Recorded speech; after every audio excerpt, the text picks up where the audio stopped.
Sir നമസ്കാരം. നമസ്കാരം. കേരളം കണ്ട ഏറ്റവും ഭീകരമായ കൊലപാതകമായിരുന്നു ടി.പി. ചന്ദ്രശേഖരൻ്റെ വധം.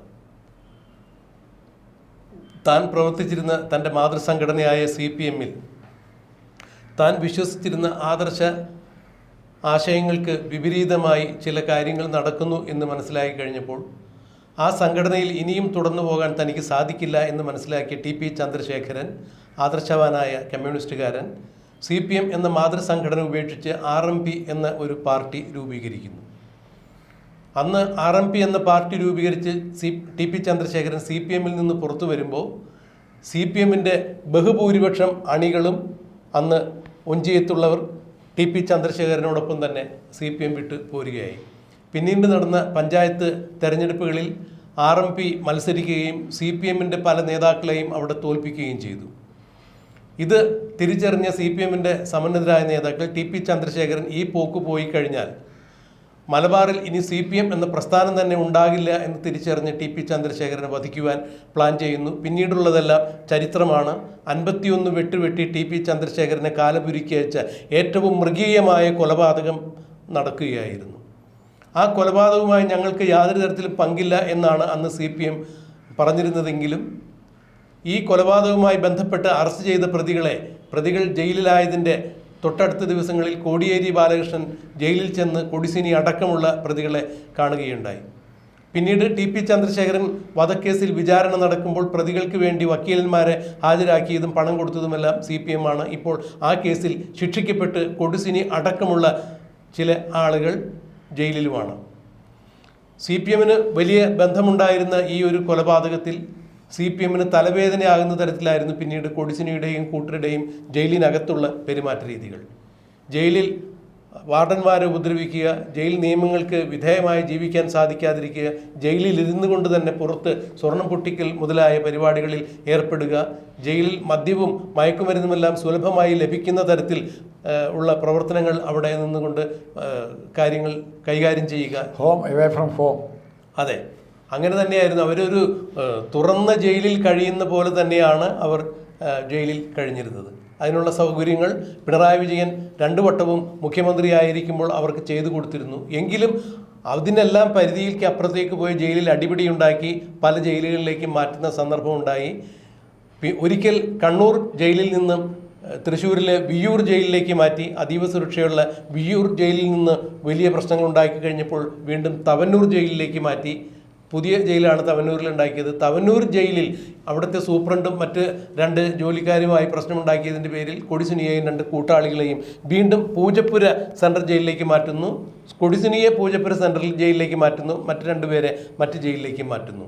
വി.ഡി. സതീശൻ സർക്കാർ അധികാരത്തിൽ വന്നതിന് ശേഷം രമേശ് ചെന്നിത്തല ഓപ്പറേഷൻ തൂഫാൻ പോലുള്ള ചില നടപടികൾ കൈക്കൊള്ളുന്നു.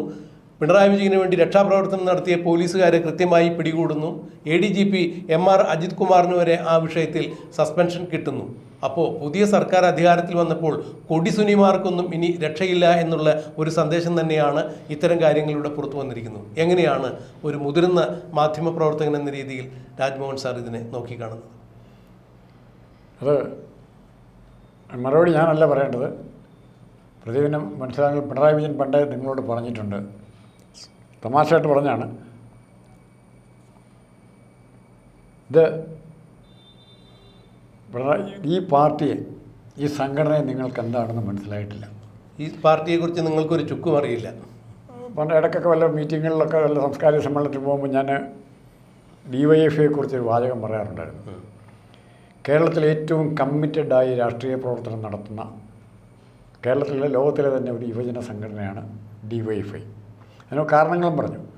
അതൊരു CPM-ൻ്റെ ഒരു കാൻഡിഡേറ്റ് ഇലക്ഷനും തെരഞ്ഞെടുപ്പിന് മത്സരിക്കുമ്പോൾ പോസ്റ്റർ എഴുത്ത ചുമരെഴുത്തൊക്കെ യാതൊരു ബുദ്ധിമുട്ടും കൂടാതെ പാതിരാത്രി ആയാൽ പോലും രാത്രി ഇത് ചെയ്യാനും വെള്ളം കോരാനും വിറക് വെട്ടാനും എന്താവശ്യത്തിനും ഉണ്ടായിരുന്ന കുറേ സഖാക്കളുണ്ട്. അവർ നെഞ്ചേറ്റിയ കമ്മ്യൂണിസ്റ്റ് പ്രസ്ഥാനമായിരുന്നു അത്. ക്രമത്തിൽ ആ കമ്മ്യൂണിസ്റ്റ് പ്രസ്ഥാനത്തിൻ്റെ ശക്തി പ്രകടനത്തിലേക്ക് മാറി. ആ ശക്തി പ്രകടനം തുടങ്ങുന്നത് ആദ്യം ചുമട്ടുതൊഴിലാളി രംഗത്ത് തുടങ്ങി, പിന്നീട് വിദ്യാർത്ഥി യുവജന രംഗങ്ങളിൽ തുടങ്ങി. അപ്പോൾ കൈയൂക്ക് കൊണ്ട് കാര്യം നേടാൻ പറ്റും എന്നൊരു ധാരണയിലേക്ക് പല സഖാക്കളും എത്തി. ഇപ്പോൾ കയ്യൂക്കിൻ്റെ ബലം വന്ന് കയ്യൂക്ക് ഉപയോഗിക്കാൻ തുടങ്ങിയപ്പോൾ മറ്റ് പല സ്ഥലത്തും പല രാഷ്ട്രീയ നേതാക്കളും മുസ്ലിം ലീഗ്, RSS, BJP ഉൾപ്പെടെയുള്ളവർ ഇവരുടെ മാർഗം സ്വീകരിക്കുകയും പുറത്തുനിന്ന് ആളെ ഇറക്കാൻ ഇപ്പോൾ മംഗലാപുരത്തേക്കോ അല്ലെങ്കിൽ ബോംബെയിലേക്കോ പോയി കഴിഞ്ഞാൽ ഇവരെക്കാൾ വലിയ കൊട്ടേഷൻ ടീമിനെ കിട്ടുന്ന കാലം വന്നു. കൊട്ടേഷൻ ടീം ഇപ്പോൾ പല കോൺഗ്രസ് നേതാക്കന്മാരുടെ ബലം എന്ന് പറയുന്നത് ഈ കൊട്ടേഷൻ ശക്തിയാണ്. പാർട്ടി പ്രവർത്തകരെക്കാൾ കൂടുതലായിട്ട് കൊട്ടേഷൻ പെട്ടെന്ന് അറേഞ്ച് ചെയ്യാനും ഇപ്പോൾ മംഗലാപുരത്ത് നിന്ന് ബോട്ട് വഴി വന്ന് ഇവിടെ വന്ന് മാഹിലോ അല്ലെങ്കിൽ ചെക്കുളിലോ എവിടെയെങ്കിലും വന്ന് ഓപ്പറേഷൻ നടത്തി തിരിച്ചു പോകാൻ പറ്റും. അപ്പോൾ ഇവിടുത്തെ സഖാക്കൾക്ക് നോക്കിയിരിക്കാനേ പറ്റുള്ളൂ. അപ്പോൾ കൊട്ടേഷൻ സ്വഭാവത്തിലുള്ള സഖാക്കളെ പാർട്ടി വളർത്താൻ തുടങ്ങി. നിങ്ങൾ ഈ സമയം പാർട്ടി പറയുമ്പോൾ പാർട്ടിയുടെ കാര്യങ്ങൾ ചെയ്യുക, അത് കഴിഞ്ഞ് നിങ്ങൾക്ക് ഇഷ്ടമുള്ള പരിപാടിക്ക് പൊക്കും, സ്വർണം പൊട്ടിക്കാനോ എന്തിനെങ്കിലും പൊക്കുമെന്ന് പറയും. അങ്ങനെ തനി ഗുണ്ടകളായി ക്രിമിനലുകളായി പാർട്ടി സഖാക്കളെ മാറ്റുകയും അതുപോലെ പാർട്ടിയിൽ ഇല്ലായിരുന്ന ഗുണ്ടകളെയും ക്രിമിനലുകളെയും പാർട്ടിയിലേക്ക് തോളോട് ചേർക്കുകയും ചെയ്യും. ചേർത്ത് നിർത്തുന്നവരല്ലേ പിണറായി വിജയനൊക്കെ? ആ ചേർത്ത് നിർത്തലിൻ്റെ അർത്ഥം അതാണ്. ഓരോരുത്തരും ഒത്തിരി ഉദാഹരണങ്ങളുണ്ട്.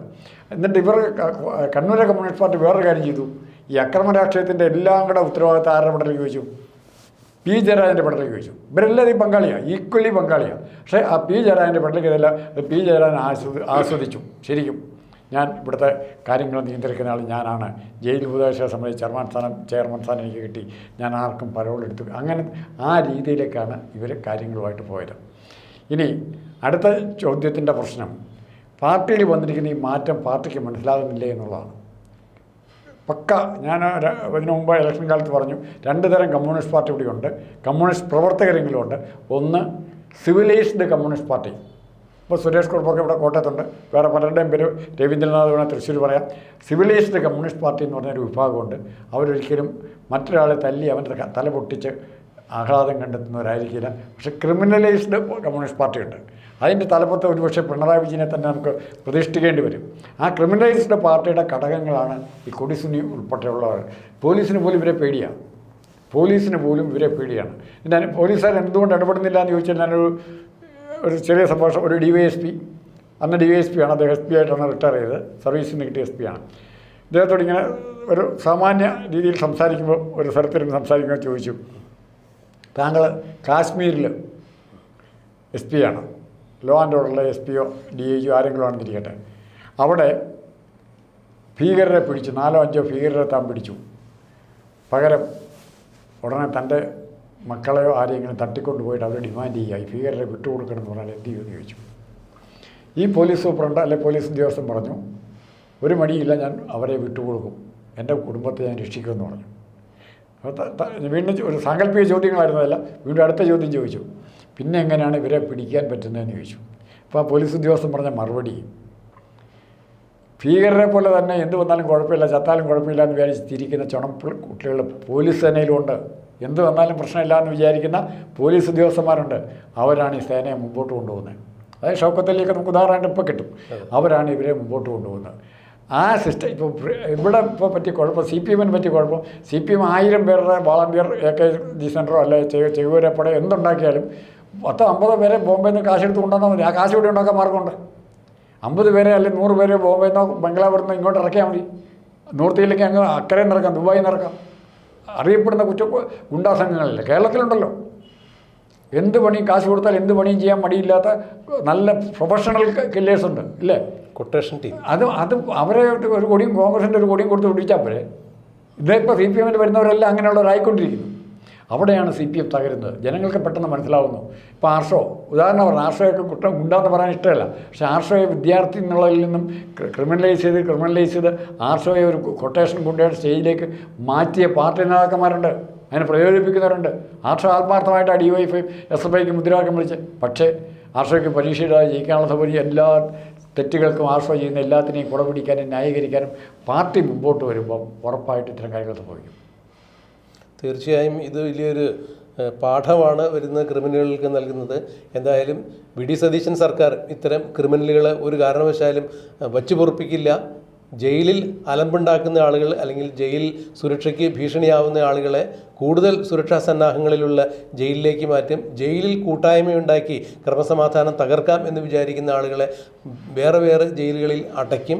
കൃത്യമായ ശിക്ഷാ നടപടികൾ ഉണ്ടാകുമെന്നുള്ള വ്യക്തമായ സന്ദേശം നൽകിക്കൊണ്ട് യാതൊരു തരത്തിലുള്ള രാഷ്ട്രീയ വിധേയത്തിനും താൻ തയ്യാറില്ല എന്നുള്ള സന്ദേശം നൽകിക്കൊണ്ട് തന്നെയാണ് വി.ഡി. സതീശനും രമേശ് ചെന്നിത്തലയും ഇപ്പോൾ കൊടിസുനിയെ ജയിലിൽ നിന്ന് മാറ്റിയിരിക്കുന്നത്. ഇനി അവിടെയും കൊടിസുനി വിഷമങ്ങളുണ്ടാക്കുമോ പ്രശ്നങ്ങളുണ്ടാക്കുമോ എന്നുള്ളത് നമുക്ക് കണ്ടറിയാം. അല്ല, ഒരു കാര്യം കൂടെ പറയൂ.